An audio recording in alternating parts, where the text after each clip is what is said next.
હરે કૃષ્ણ. હરે કૃષ્ણ. અને આ નીચલું અહોબિલમ છે ત્યાં મંદિર આવેલું છે અને તમે જોઈ શકો છો આ તરફ આવો રસ્તો છે, આવો પથરાળ રસ્તો છે. આ પથરાળ રસ્તા ઉપર ચાલીને ભાર્ગવ નરસિંહ મંદિરના દર્શન કરવા તમે જઈ શકો છો. અમે અહીં સુધી તો રિક્ષામાં આવ્યા, કારણ કે આખે આખો તમે જોઈ શકો છો ચારે બાજુ જંગલનો વિસ્તાર છે અને જંગલની અંદર આ મંદિર આવેલું છે. 9 નરસિંહ ભગવાનના મંદિરો જંગલની અંદર આવેલા છે અને એકદમ પ્રાકૃતિક સૌંદર્ય વાળું વાતાવરણ છે.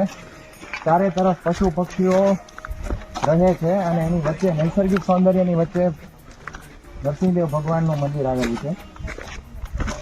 તો અહીં જે નીચલું અહોબિલમ છે, નીચલા અહોબિલમની અંદર ભાર્ગવ નરસિંહ ભગવાનનું સ્વરૂપ બિરાજમાન છે. તો આપણે બસ એમના દર્શન કરવા માટે જઈ જ રહ્યા છીએ. હમણાં થોડી વારમાં આપણે ચાલીને જશું તો ભાર્ગવ નરસિંહ ભગવાનના દર્શન થશે. આ ભાર્ગવ નરસિંહ ભગવાનના મંદિરની સીડીઓ છે, તમે જોઈ શકો છો.